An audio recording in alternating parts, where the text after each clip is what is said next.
and this is ManTalk, Brother to Brother. I'm Chris Brown, your host for today's episode, where we're here to discuss the topic of men who are widowed and raising their children on their own. We realize there are men who may be single fathers for other reasons. No matter what the cause that leads to single fatherhood, the journey is not an easy one, and hopefully, through our discussion, we'll be able to help some of you who have just begun this path to find ways to navigate it more smoothly. According to the American Heart Association News, Black women are 3 to 4 times more likely to die in childbirth than white women. Those statistics have increased in recent years. This has left many Black fathers alone to raise newborn children and sometimes their siblings. We realize that women do this all the time. Sometimes they become solo parents when they are widowed. Sadly, there are other times when they are abandoned. But we live in a society where men are rarely socialized or expected to be solo caregivers. When they lose their partners permanently, be it suddenly or after a long illness, it can be a jarring experience that leaves them adrift and uncertain of how to proceed. Let's meet our guest. We share the experience of losing our partners to illness and becoming single fathers. With us today is Damien. Welcome to the show. Chris, thanks for having me. It's my pleasure. Well, I'm sorry to hear of your wife's passing. It's never easy to lose a loved one, let alone your partner in life. How are you doing with the changes that it's brought? Um, this situation has so many different aspects to it. Mm-hmm. Um, there's the grief, there's the Mm-hmm. guilt, Mm-hmm. there's the loss of my lover, my partner, my best friend, what she did in our home on a functional level, from cooking to the heavy emotional work for our children and for myself. Yeah, Because my wife, she took care of us. yeah, She took care of me. And now I'm in a situation where I'm taking care of my children, and it is my honor, my privilege, my joy to take care of my children. They're mine. I love them. I brought them into this world with my wife. But taking care of them is one thing. mm-hmm. Taking care of myself is something else. Absolutely. I'm I'm I'm very used to having someone take care of me, and now having to shift gears. My wife was absolutely the better parent, without question. My wife was amazing. I Mm-hmm. would come home and she'd be in the back with the wet saw cutting tile to put up a backsplash in the kitchen. And then 10 minutes Wow. later, she's in the kitchen making bomb blueberry muffins from Oh scratch, man. Yeah. you know, and she was just amazing. And now I have to try to pick up that slack as much as I can. I mean, clearly I can't be their mom or take her place, Of course. but I'm doing the best I can. And the learning curve is a straight line at a 90-degree angle, man. Yes. Yes, it is. It really I, is. I definitely know that. I absolutely know that. But the thing about it too is recognizing that it is a learning curve, and that like you said, you're not replacing, and we know that, and that that, you're doing the best that you can. And that's the thing too, above all else, and going forward through however long it is from here, to remember is you're doing the best you can, and that's all you can do, you know? Yeah, I am, and honestly, real talk, man, I'm redlining 30,000 RPMs every day, Oh yeah. because my wife passed in May. Wow. Okay. It So this is hasn't really been a fresh for you. Yeah, This it is hasn't really even been a fresh. year, you know? Okay. Yep. So I'm still trying to wrap my arms around all this. Sure. My kids were homeschooled. So Okay. my wife taught my kids at our kitchen table. Right. So now they've had to make the transition of going to public school Oh man. and having to deal with that. How And old are your kids? I'm sorry. How old are your so kids? they're 14, 12, and 10, two boys Okay. and a girl. Okay. Okay. It's been just challenging in so many ways, man. They are all in different states and stages with their grief. Yeah. And I feel like I'm cutting myself into pieces and tying myself in knots, trying to be there to support all of them as they need me to, Sure. even when it's beyond my personal stress tolerances in terms of what they need. Yeah. Have your children received any counseling as of yet? Or have you Yes, started that process? yes, I do have them in counseling. And it took me a while because I wanted to find a counselor who was Black and female specifically. I Hmm. wanted to find a Black woman as Sure. their counselor. Hmm. So I do have them in therapy, Okay. and you And know, how's that going? it's going well. They're all responding to it differently. Hmm. My oldest son is he's a lot like me, Okay. and he's trying to navigate this on his own. He thinks he can navigate this on his own, Yeah. and that's just not possible. He's a 14-year-old boy. It's just, Right. that's not how this works. And my middle son, um he's so complicated. He's such a warm, giving, sensitive boy. He was so close with his mom, and he doesn't want to move from this spot. Mm. He doesn't want to move. Yeah. And I get it. I get it. But we can't stay here. Right. If we stay here, we die. We can't stay here. Yeah. And I think he feels like if he moves from this spot, it will be betraying her. But, you know, I'm at a point now where I'm trying to move out of this space and bring her with me, Right. because it took me a while to come to the fact that what we had is all we're going to have. Yeah. So I have to treasure that, pack it up, and take it with me. Right. And in terms of the grief and watching my children go through their grieving process, man, it's breaking my heart. Now, are you getting some therapy and some help, or do you have support? I do have support. My mother-in-law helps a lot. Hmm. In terms of me getting therapy, I'm going to, but I'm trying to make sure my kids are good first. I I want to make understand. sure my kids are solid first. Um, So I'm going to interject here mhm, because having been through this and I'm years down the line from where you are. mhm, So I remember those days infinitely well, believe me. And the best thing that I can tell you is that old thing about when you're on a plane and the oxygen mask drop down because there's an incident mhm, happening, mhm. and they say first and foremost take care of your own oxygen and then give your child oxygen, right? Right, The reason for that is because you can't help anybody if you're going down. Okay. So I understand 100% our children are first. I feel 100% the same way. And I did the same thing, which is also why I'm telling you, mhm, get yourself some kind of help or somebody to talk to so that you can start unloading and working through the stuff that's pent up that you don't even know is there. Okay. Because if you don't get to deal with that, it's going to surface later. So I'm going to interject with my own little story here real quick, just to mhm, illustrate the point. The first 9 months after my first wife passed away was literally a blur. I honestly cannot remember very much at all, aside from I know I got them fed, I know I got them bathed, mhm. I know I got them to whatever um, sitter I had for them at the time. I know I must have gone to work because we didn't, because I know I wasn't sitting at home, In the dark, and in the the lights were dark. on. Right, right, exactly. I know Yeah, I yeah, wasn't doing that, so I must have gone to work. yeah, you know, yeah.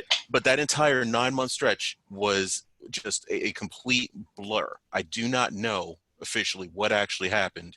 My kids were 2 years old, 2 years and 3 months respectively, Wow, my two boys. So literally like 3 months after our second son was born, that's when she passed. wow, So I had an infant and a 2 year old in my hands at the wow. time.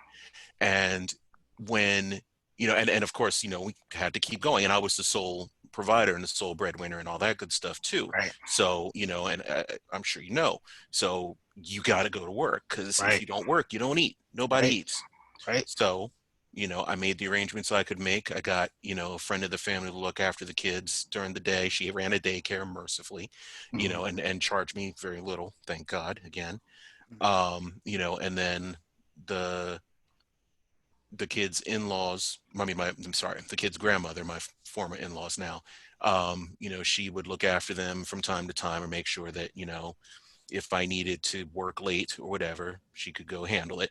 But other than that, I pick them up from daycare, I take them home, I feed them dinner, I wash them, I bathe them, I put them to bed, wash, rinse, repeat for 9 months. Right. Groundhog Day. Yes, exactly. Yeah. So the day that it broke for me, all I remember is I was in my car and I think I was coming back from work and I was like, let me put on some music. I'm just going to play some music. And it might have been the first time I played music in the 9 months. I really don't know. But there was a song that came on and I had never listened to it before in my entire life. Mm-hmm. And I just happened, and it was on a CD that I owned, but I just never bothered to listen to this song. It's one day I was like, let me just play this thing. And wouldn't you know, it spoke to exactly what I was feeling at the time. Wow. Like the lyrics were exactly, it was like, it's been a long road. It's been hard, but it's time to let go and say goodbye. And you got to move on and all of this stuff. And I'm bawling like a baby, just tears, and Now, I'm how just, far out were you when this happened? this was 9 months out. Wow.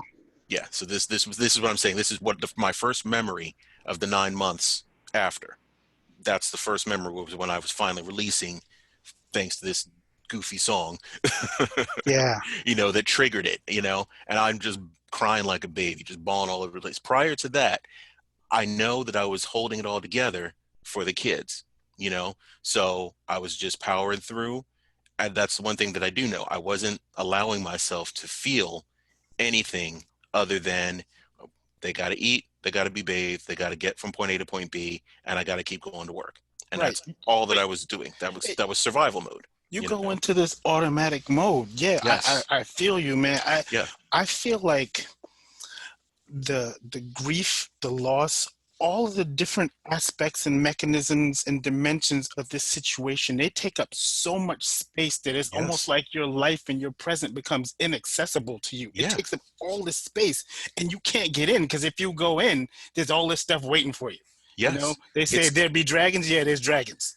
yes. There are many dragons, and it's literally a catastrophic situation. It's Yeah, it's the absolute worst case scenario of a situation, and of your life. yeah. That's not supposed to happen. Right. you know It's so funny that you say that, man. I was in my car minding my business.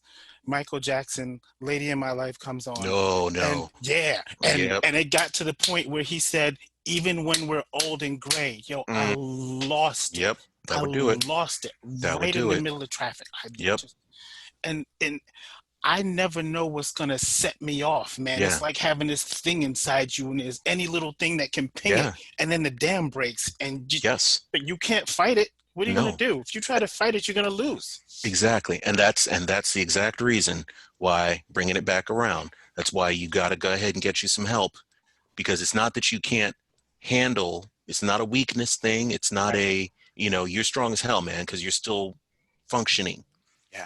And most people, and until you've been through this, nobody knows what it means to just be able to function Right. after that. Because there's Right. plenty of people who completely go to pieces right off the bat and never recover. Right. You And know, so that's not an option when you have no, kids. no, it's not. Not when you love your kids. Right.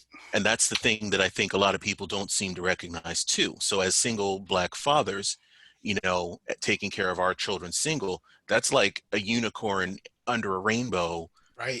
next to the pot of gold. That's like unheard of to Right. most people. You Right. know, when my wife passed away, my mother-in-law at the time and sister-in-law were both like, well, we could just take the kids from you and we'll What? just go ahead and raise them for you Oh, because um we know that you want the best for them, and we know that what? you want to make sure that they're taken care of, so why don't you just let us go ahead and take them from you, and Wow. we'll just handle it.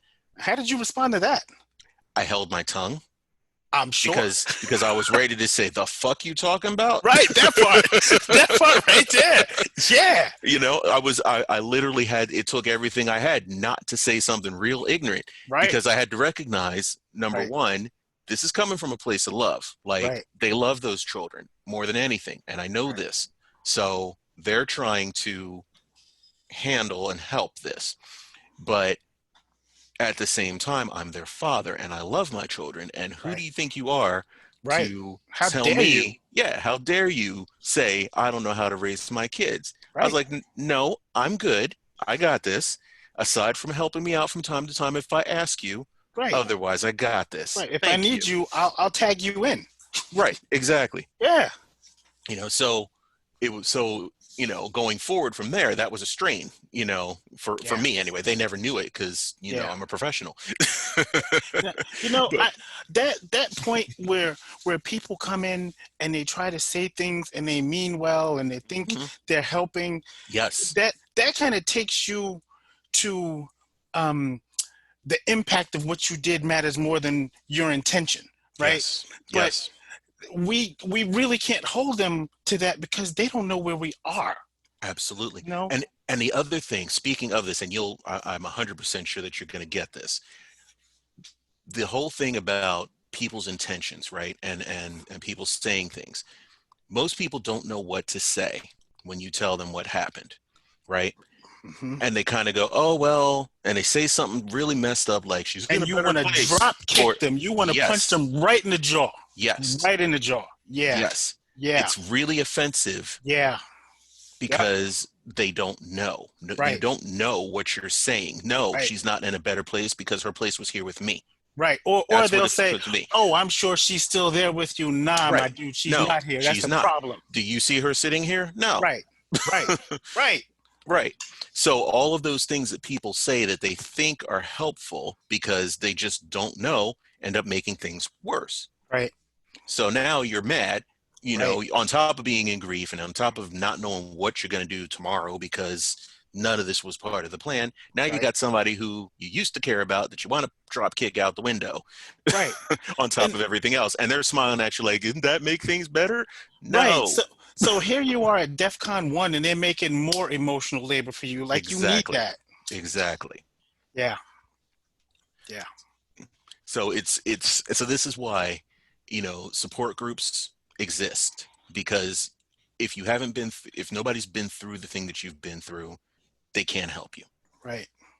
so Right. there's nothing wrong with any of those kinds of things.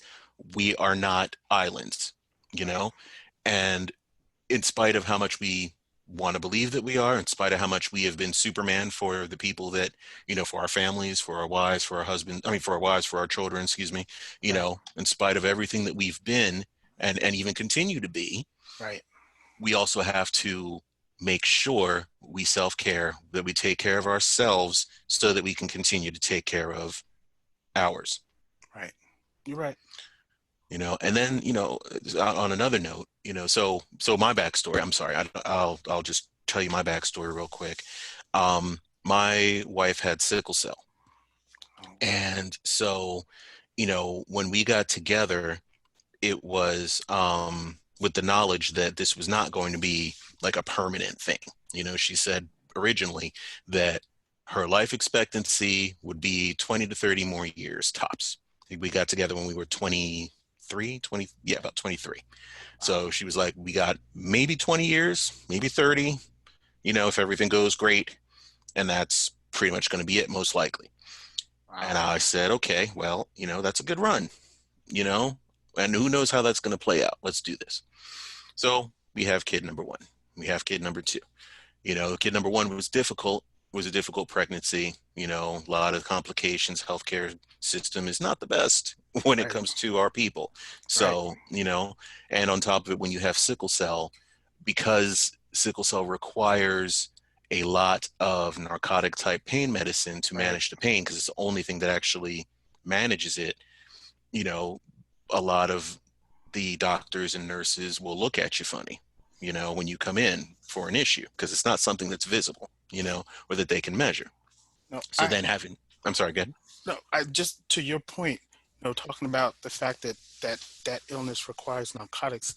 My wife, towards the end, she she was on narcotics for Okay. pain, Yeah. and I had to go to my local drugstore Mm-hmm. after having gotten a prescription Right. from her oncologist's PA wrote us a prescription, and they filled the prescription out incorrectly. Mm. So I Mm-mm. go to the pharmacy, Oh my God. and this dude tells me, "Oh, we don't have any.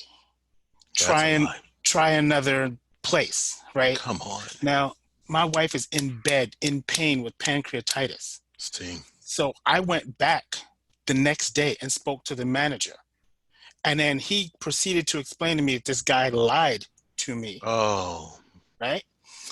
And oh, I'll talk to them. You'll talk to them. It's like, no. you guys are No. given a public charge to give us the things that we need when we're ill, and you pull this bullshit? Exactly. It's like, really? That's horrible. Yeah. See. But again, this is a stigma that comes with these things. You see a black person dealing with a life-threatening, intense pain causing disease, illness, and yet they think, oh, you're just trying to get high. Like, Right. come on. Right. I'm That really sorry. I'm really sorry, man. no, That's I horrific. it.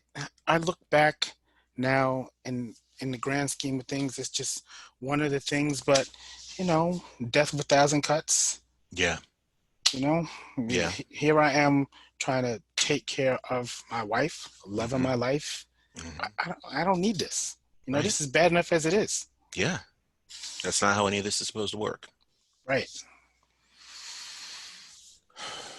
So let me ask, let me switch gears for a minute. So you're still, like I said, or like you said, you're still pretty new. You're on the new end of the spectrum with this, Mhm. and your children are dealing with adjusting Right. to the situation. Right. So have you noticed any behavioral issues or any changes, personality things, anything like that? I mean, aside from the grief, obviously, but like, have you noticed anything else in terms of them? Um. Yes. My daughter. My daughter. She's 10 years old. My God, this little girl is so precocious. She's so precocious, and this little girl is so capable and so focused. So she feels like she has to kind of take on some of the things her mom used to do some of the emotional labor, Well, right? Now, mind you, she's 10. right. Um, but also she's angry, Yeah, and it's so big that she doesn't know how to process it. So it just right. comes out directed at me, directed at her brothers. Right. Um, my oldest son is he tries to handle it on his own. He bottles it up inside. Hmm. I talk to him, but when you're talking to someone and they're really processing and expressing as you're talking to them instead of just speaking the words, you know? So that's what I get from him. And my middle son, um, he won't even say my wife's name. Yeah. His birthday was the 11th. He didn't even want a birthday cake because he said, Mom would have made my cake. I don't want a cake. Mm. So they're all in these different spaces Yeah. in their grief. How's that affecting you? Breaks my heart. You Yeah. know, I I'm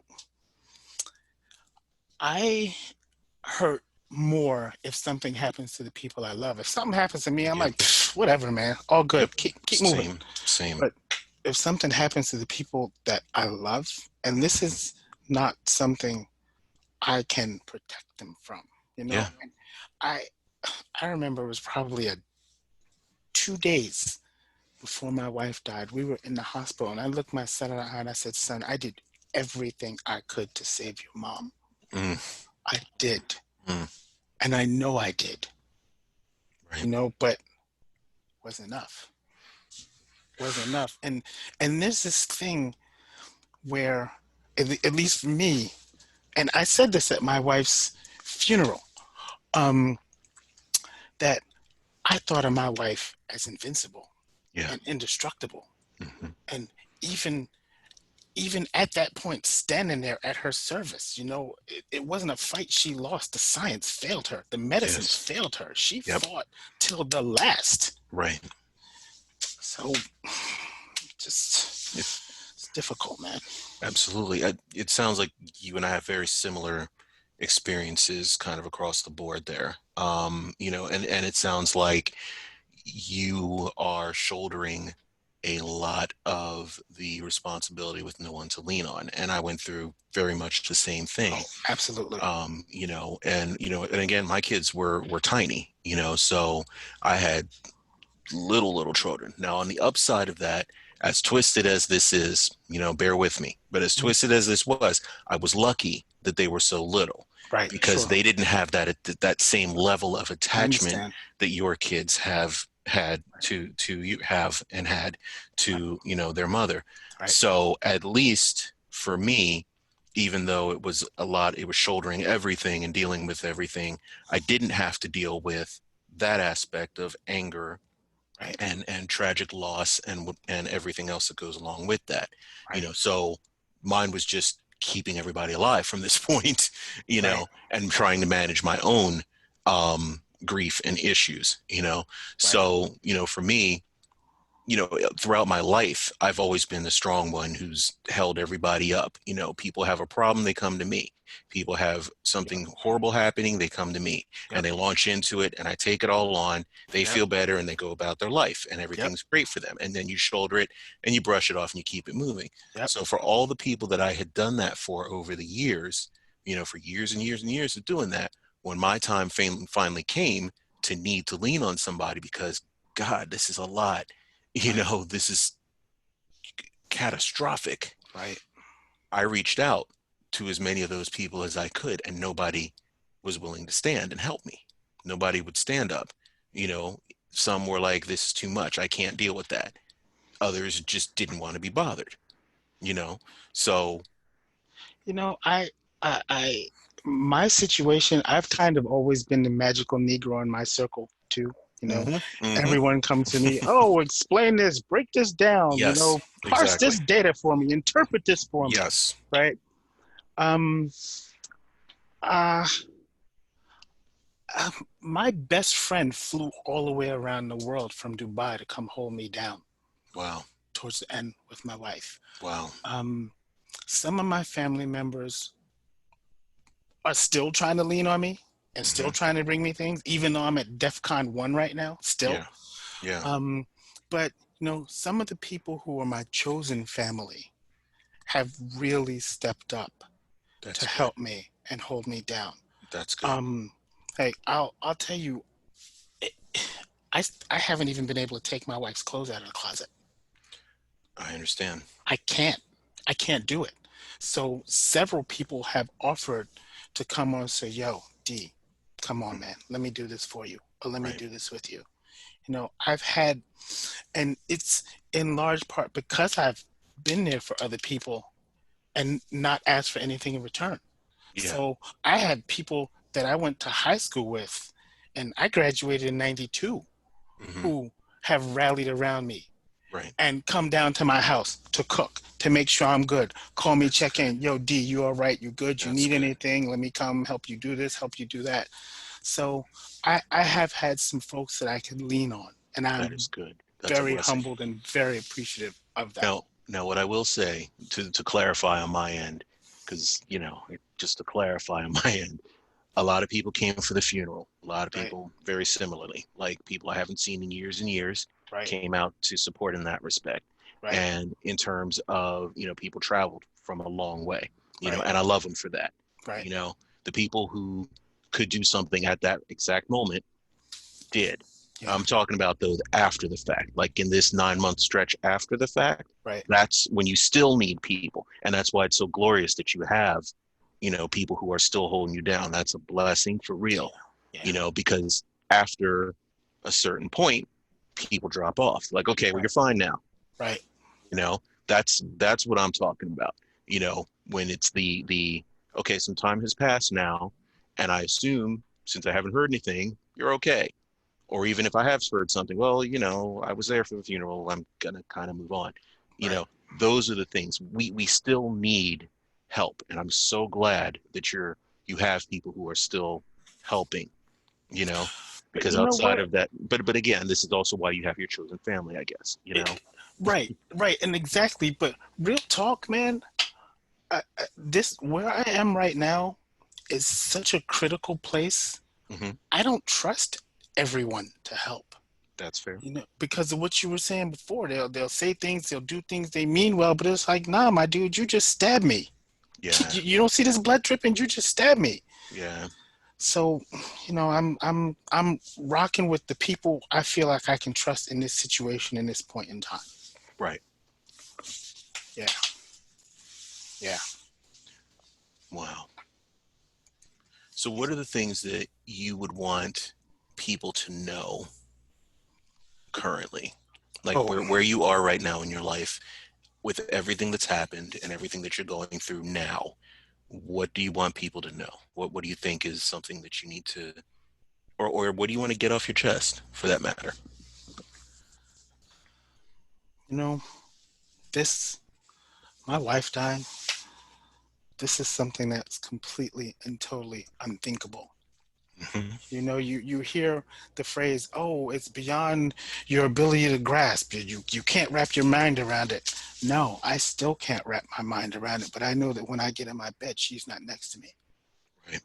So whether I can wrap my mind around it or not, this is where I am. Yeah. This is what's happening. And when it happens, you feel like your whole world is destroyed. Yeah. And then the next day, sun comes up, Hmm. everything keeps going. Right. In spite of. in spite of in spite of. And you have to stop and take a minute and gather yourself and kind of collect your wits. Hmm. It's almost like getting hit so hard that it knocks the wind out of you and Yeah. knocks you down. How you have to take a minute to say, damn, that hurt. What the Yes. hell just hit me? Exactly. And then you have to slowly climb to your feet and gather yourself and get your wits together to figure out what you're going to do. Right. And but if you have children depending on you, you have to do that while you're spinning 15 plates at the same time, walking on a tightrope between the twin towers in a hurricane. With a fire below you. Right. Right. Right. All of that. Yeah. All of that. Yeah. I understand that. I definitely understand that. And something else for anyone that may be going through this, just you got to be gentle with yourself. Yes. You have to be gentle with yourself. That's so important. And you can't fight this process because while you're going through it, it's going through you. And you Mm. can't fight it. You'll lose. You will Yes. absolutely lose. Sometimes you just have to yield, and let it take you where it's going to take you. Right. Let it run its course. Then Absolutely. pick yourself up again. And there's no time limit Oh my on that God. sort of thing. There's no time limit on No. what it takes for it to run its course. There's no official, well, that's been long enough now. No, it takes however long it takes. For some people, it might be a year. For some people, it might be several years. It's your call. You do Absolutely. what you're comfortable with. You do what you're ready for, you know? Yeah. And that's the bottom line. And you can only do that when you're ready for it. And you also have to recognize that it is not when after you might think you might be thinking that you might possibly maybe could consider one day maybe being ready for it. Maybe. When you hit that point, it's not a betrayal to start thinking that either. And I'm telling you that now well ahead of time because I know you're not ready. I know this. I can hear it in your voice, and that's absolutely, totally appropriate and cool and right because that's where you are. But I just want to tell later future you, whenever that is, that it's not a betrayal, it's not wrong, and it's not a negative thing to decide someday that maybe you might want to consider the possibility of a future elsewhere. You get what I I'm saying? I do, and And I'm not trying to be cold or no, no, anything at no. all. I It's get it. actually quite the opposite. I But I get just it. want you to hear that in your brain and lock it away somewhere, for the time when the time comes, so that you can open that drawer and hear that and be like, oh yeah, okay. Oh, I was having a conversation with one of my wife's very good friends, and she said to me, you know, D, when I was talking to your wife, my wife's name was Shauna. She said, when I Mhm. was talking to Shah, she said to me, I hope Damien does find someone. I don't want him to be alone. And when she told me that, everything kind of stopped. You know, when you hear something or something happens and everything just kind of stops? Mhm. It was one of those moments. It really was one of those moments. And I'm this is a weird place because I'm lonely, man. Yeah, I'm lonely. My wife's smile was my home. yeah, You know, I miss having someone to love, someone to take care of. I miss someone loving me and taking care of me. I'm lonely. absolutely. You know, so it's a double-edged It's sword. it's a really, really difficult place to be. It's the most difficult place to be, and this is why I say this up front, because that's how it happened for me. That's what happened to me. Exactly. I went through all of that. The loneliness is crushing sometimes, not even Oh, sometimes, most of the time, it's yeah, crushing. And even when you're with your kids, you're lonely. And right, even when you're, at work, you're lonely right, because you don't have that other person to reach out to and be like, hey, how's your day going? No, that's not there anymore. You know, right.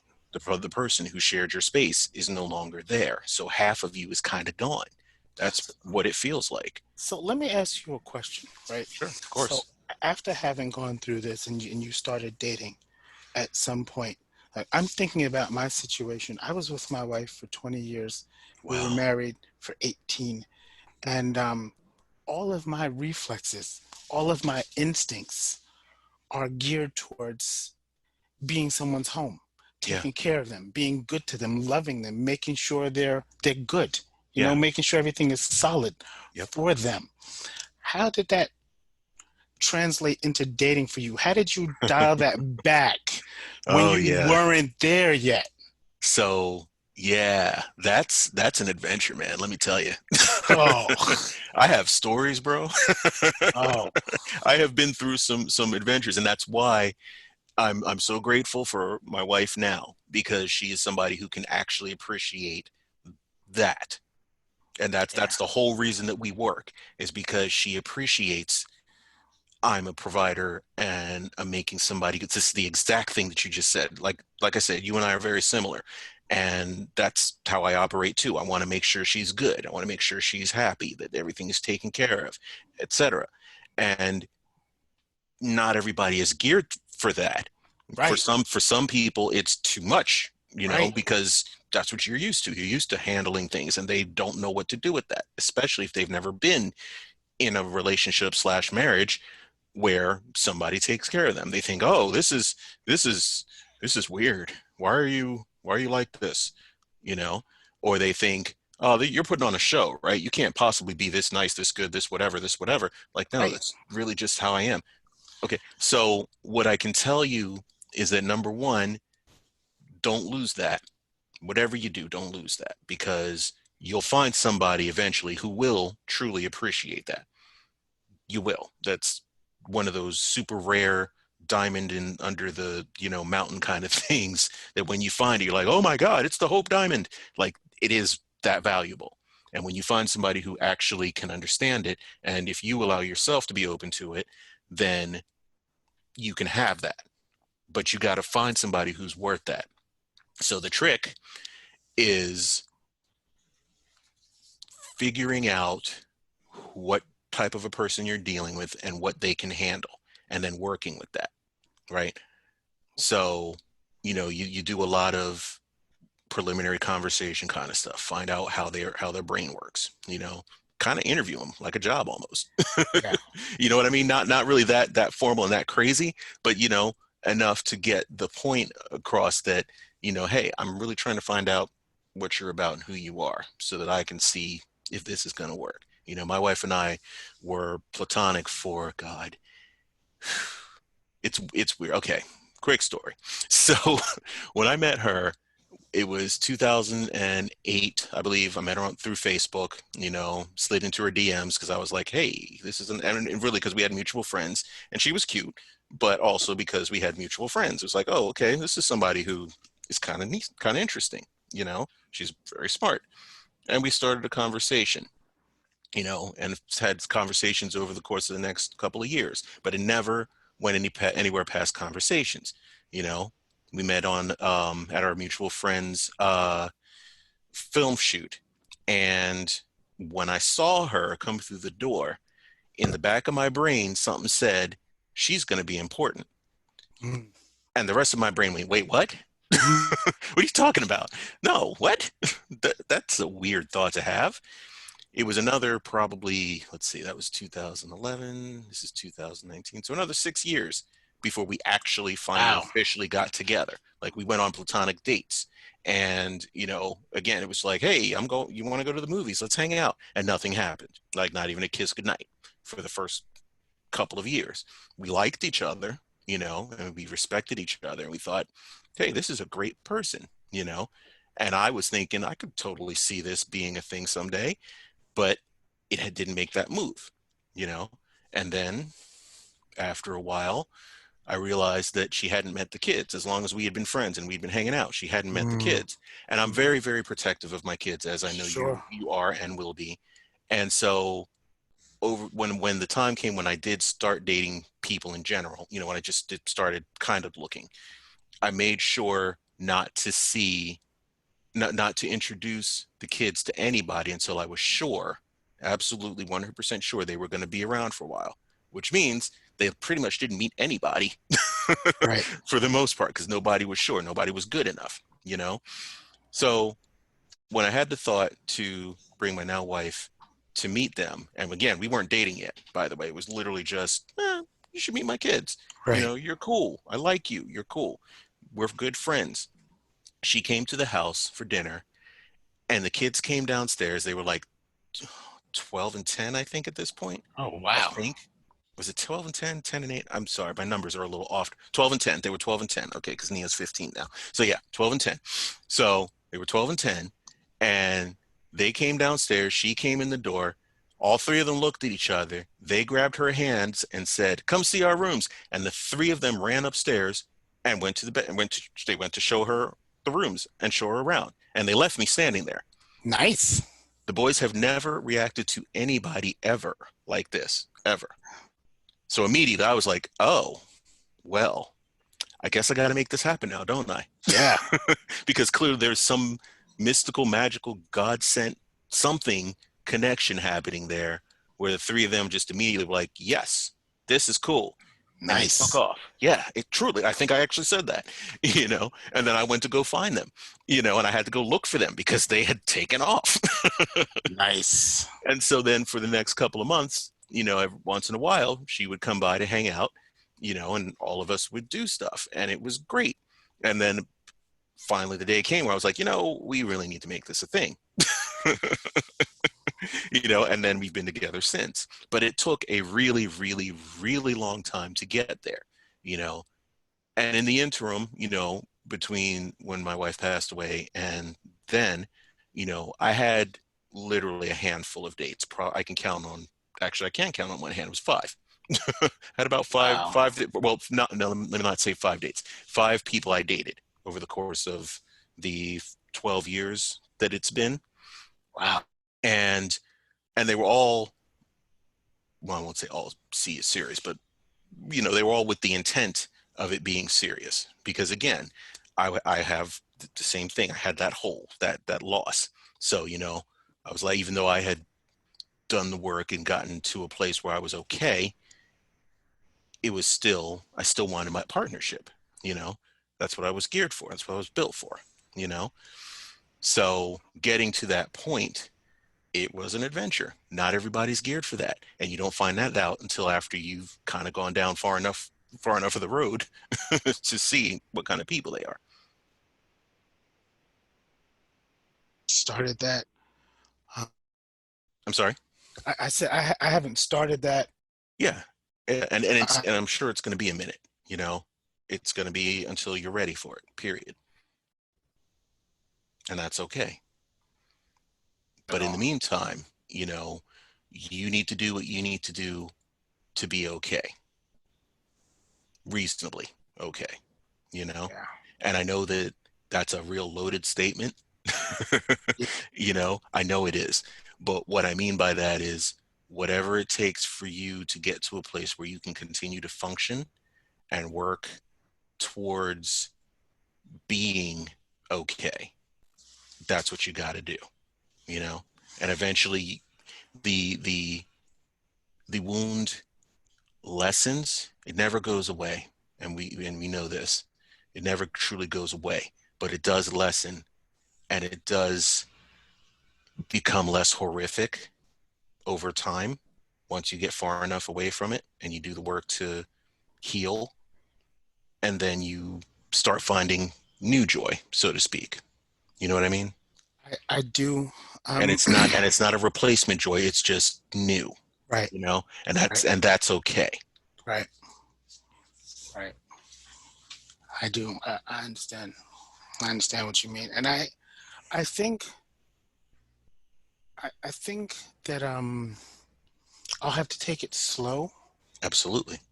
but it's she's gonna have to be really special, man. Yeah. That She's gonna have to be 100%. really And special. this is what I'm telling. This is why I relayed my story, because my current wife is that special, you know, and she really is. And if she wasn't, I wouldn't be here right now, Right, you know, because again, when you decide that you're going to marry somebody, that's the ultimate, you're special, you right, know. right, That's the you're my happy place. right. I want to live the rest of my life with you Till we're old and gray. till we're old and gray, for Right, real. That's the plan. right. And we know that's a long ass time. Yeah, It's not like, till next year and then we'll see what happens. Maybe a couple of years will come. No, that's the I'm a ride out life with you. right, You and me. We're gonna be partners and roll through this. right, So yeah, that's the whole point of getting married. Yeah, they gotta be special, and they gotta be special enough to be special to your kids, and see your kids is special too, yep, you know?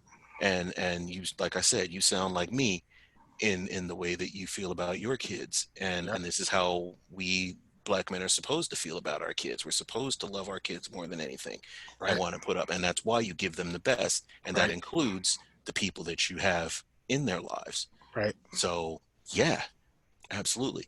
Man, I'm telling you, like, there was a very long stretch, and my cousin can attest to this. There was a very, very long stretch where I was like, "No, nah, I'm not gonna find anybody. I'm good.